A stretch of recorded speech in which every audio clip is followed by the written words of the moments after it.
tuturuan ko kayo kung paano gawin ito.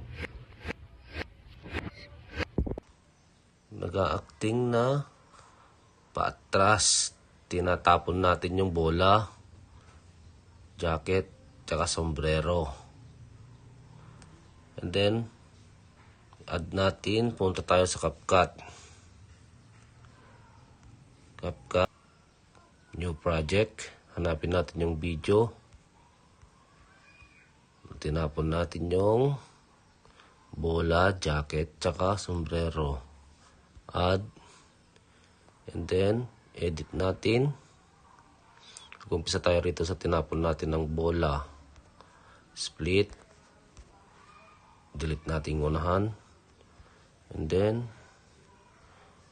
hanggang sa may dulo. Okay, natapon na natin lahat. Then, delete natin yung sobra. Split, delete. Watermark, delete. And then, hanapin natin yung reverse. Reverse, where are you? Overlay mask, replace. Nasaan yung reverse? Ito.